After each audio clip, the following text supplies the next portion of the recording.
As long as you're doing what the Marine Corps expects you to do, which is pretty simple, then you're gonna be successful. What's the damn word?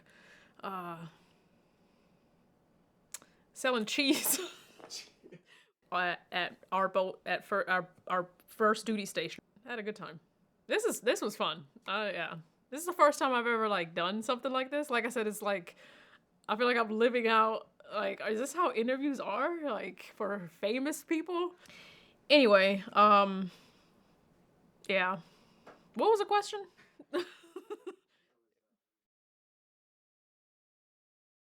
My name is Corraine Cotton. I'm 37. I'm a Gunny in the Marine Corps. Been in the Marine Corps 15 years. I was born in Germany, and then we moved to the States when I was 12. I have 2 kids, a husband, and a white picket fence. I'm just kidding, not the white picket fence. So my MOS is 6046. That's Aviation Maintenance Admin. Now currently known as Maintenance Data Specialist. What that means is just basically like the record administrative portion and upkeep for aircraft. And then also there's a secondary MOS that you could get, which is 6049, and that's a database analyst or system administrator. That MOS kind of gives you the qualification to be able to deal with the maintenance database that the Marines use to write up like their work orders, and they collect data trends, do analysis, very computer sciencey stuff, to be honest. They're really like data scientists. But yeah, so that's my job.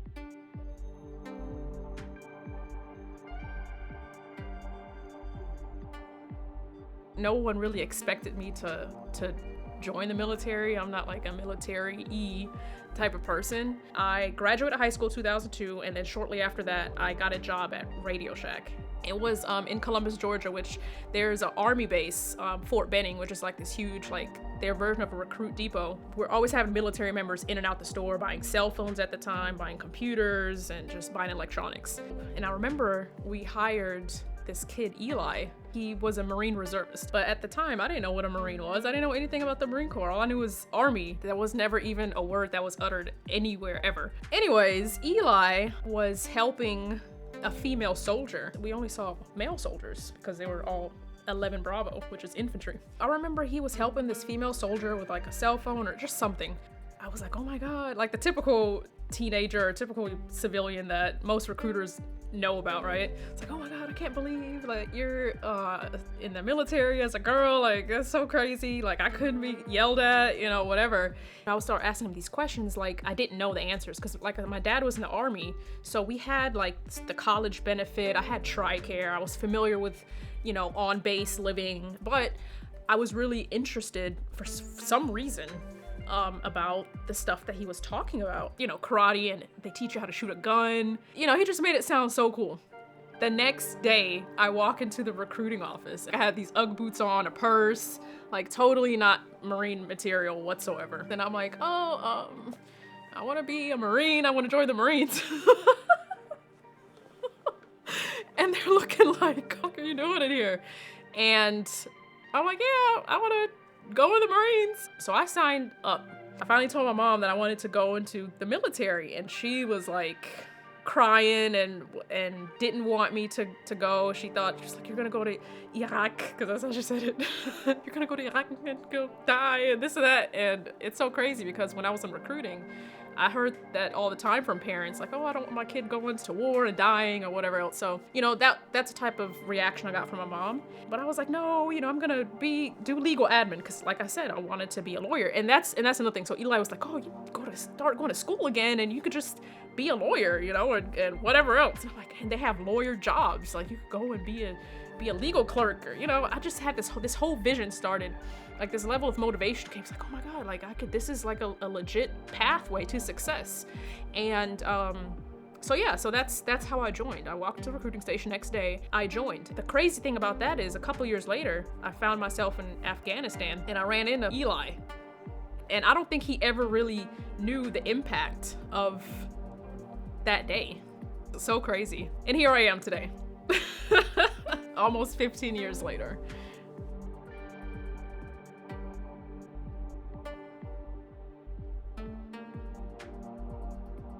My husband and I, we met in both of our first duty stations, which was Okinawa, and then he had orders to North Carolina. He moved there. I was still in Okinawa.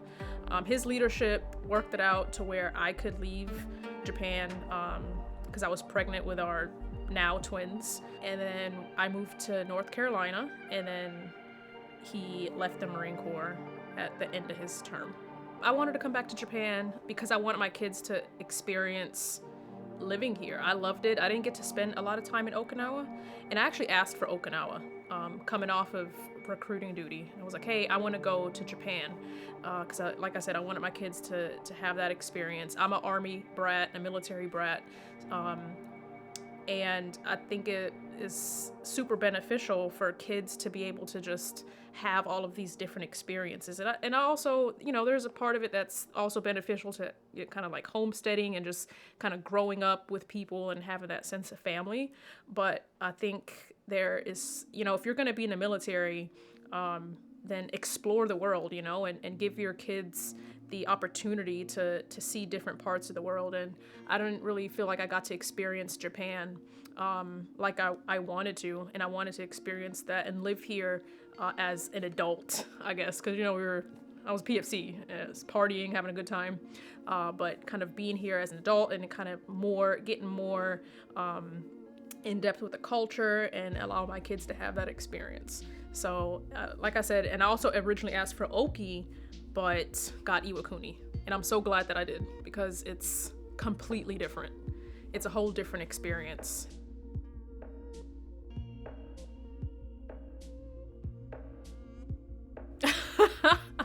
I don't like to name drop, honestly, but let me think. Man, this is a tough question.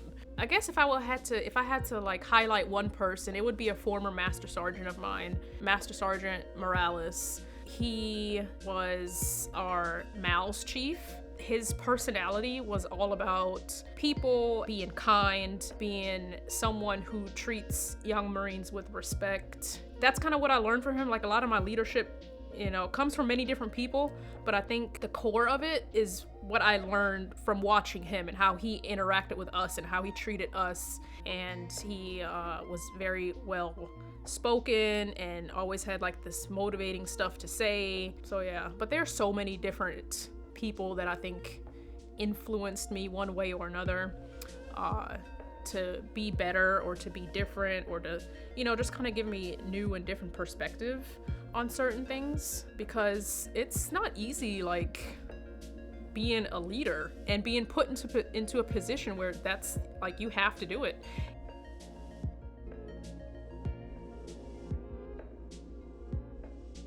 Sergeant. I like being a gunny because it commands respect. It's a command presence type of rank if you could wear it well. It's not automatic, but hands down, I enjoyed being a sergeant the most.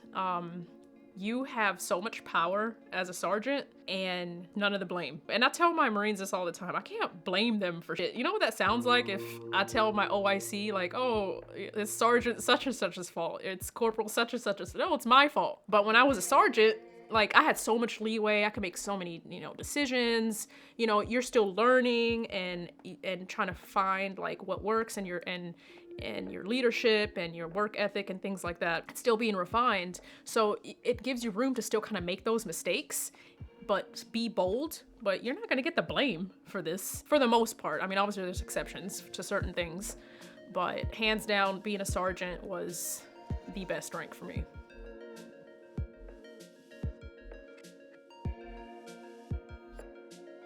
I did an SDA, I did recruiting. I recruited out of Orlando, Florida, in this town called Altamont Springs. I did that for like a year and a half or so before I ended up doing officer recruiting. And it's two completely different worlds. Looking back, yes, I'm glad I did it. I met a wonderful group of people that we still chit-chat often, people that I consider close family and friends. And it's just a hard time, like a challenging time that you share with that group of people because it is challenging.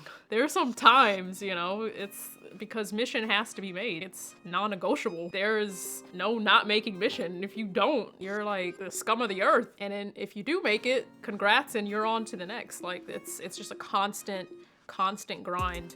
There is no break. Like, you don't get a 2-week break. You don't get downtime. It's literally nonstop from the day that you check in till the day that you leave.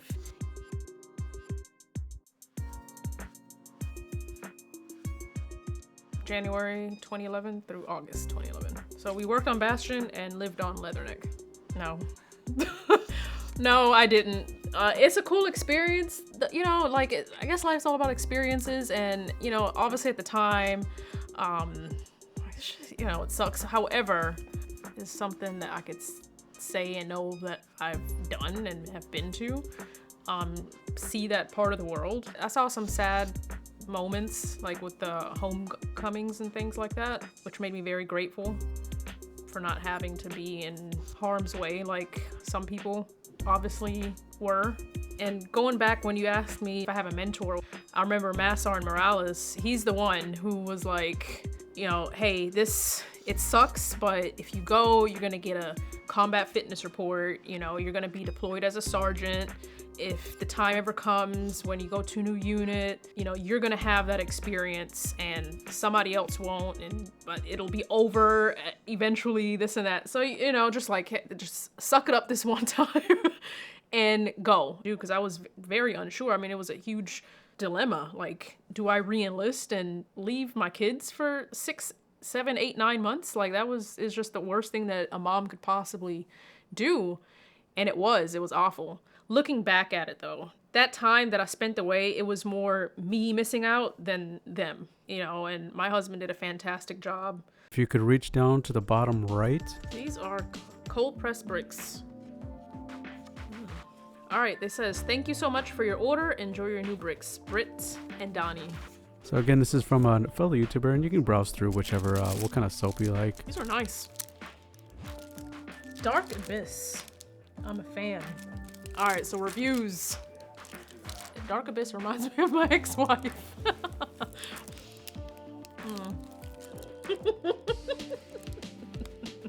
Abyss.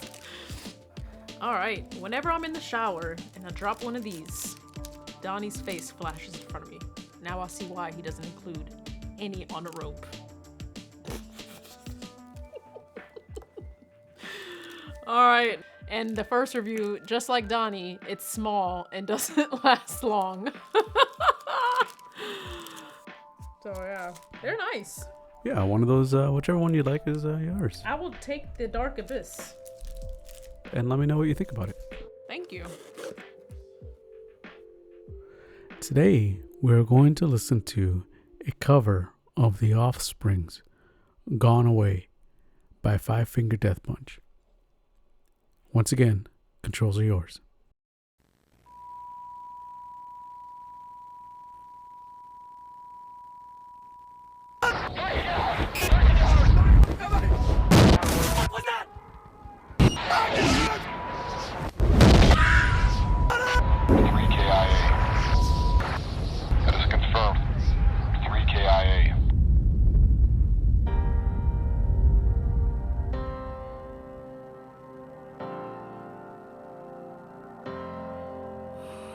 Maybe in another life I could find you there, pulled away before your time. I can't deal, it's so unfair, and it feels like heaven so far away, and it feels like the world has grown cold now that you've gone away.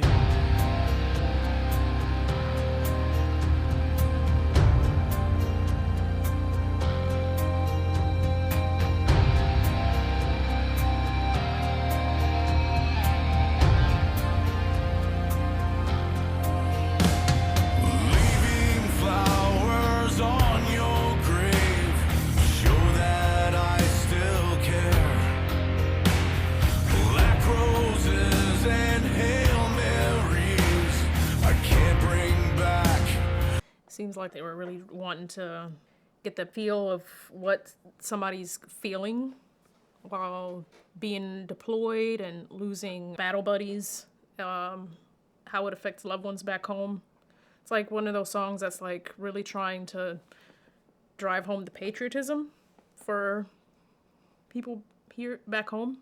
What's taken from me? I reach to the sky and call out your name. Oh, please let me trade. I would. And it feels like heaven so far away. And it stings, yeah, it stings now. The world is so cold now that you've gone away. Gone away, gone away. Yeah,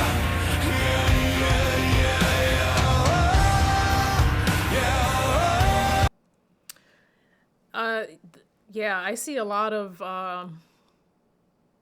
trying to paint a picture to people that aren't affiliated with the military at all, how a typical service member, family, friends, how they interact, the things that they're thinking, the things that they're going through. I think they're really trying to portray that with this song.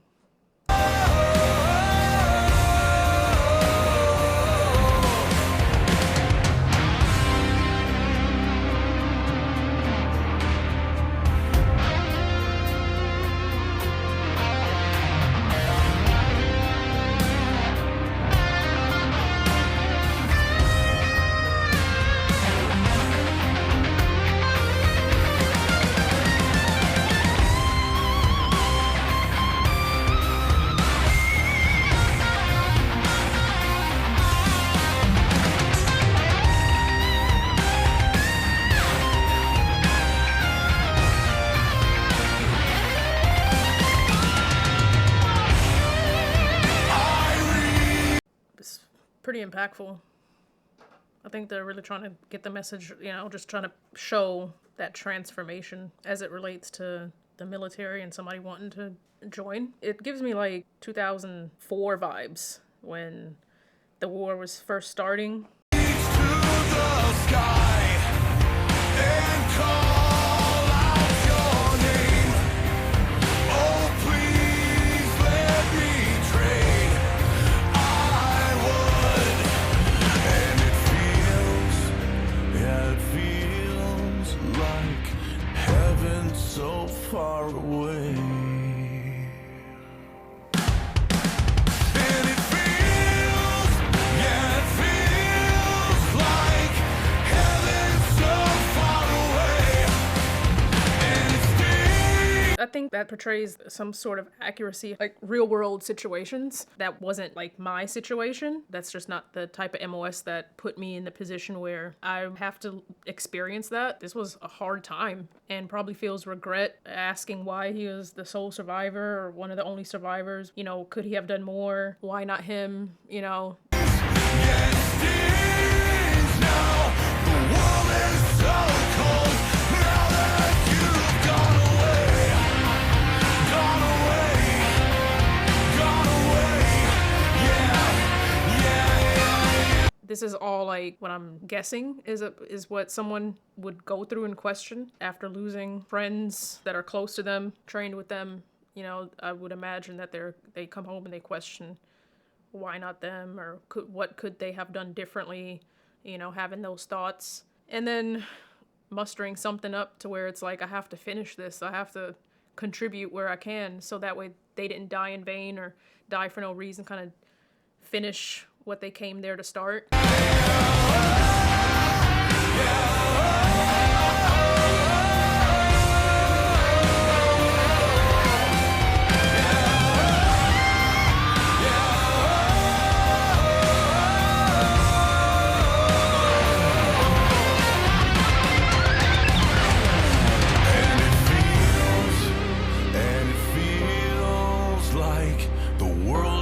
Yeah, I think the guy that saw the wristbands, he automatically respected him because it's like, wow, this man has seen things, lost friends. He's someone who should be respected for what he has done, has seen, has been through. It's so cold now that you've gone away.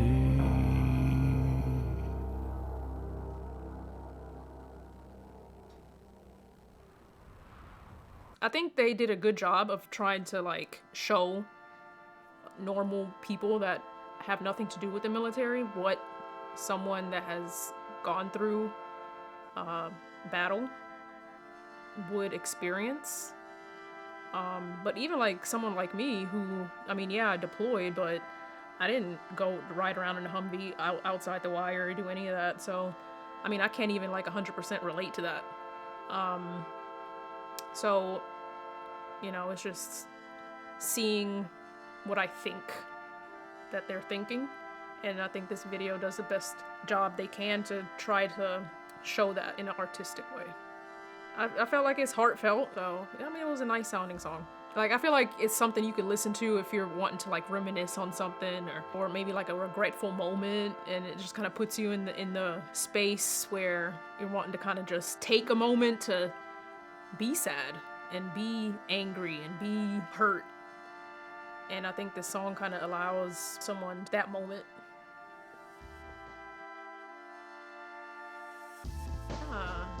I do have an Instagram, and my handle is Sasha and Layla's mommy.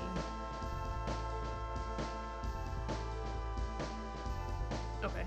Alright guys, so Echo 7 Sierra, make sure you give it a like, a follow, a subscribe, click the bell, make a comment, do any and everything you can do on all social media platforms. Is that better? It was not scripted at all. You remember Radio Shack? I used to work at Radio Shack for a long time, and here I am today. Almost 15 years later. What I'm hearing is you're pretty much a Jedi. No. You have I wouldn't say that. I don't think powers so. of persuasion. So the question was, what did you have for breakfast this morning? Hash brown. The Marines went to JD's this morning. So you should see yourself on the bottom. Your bottom left. So, yeah, it's crazy. I feel like everyone should, it's a cool experience to have an interview. I feel like I'm on Oprah. Thank you for putting me, on that same level as Oprah.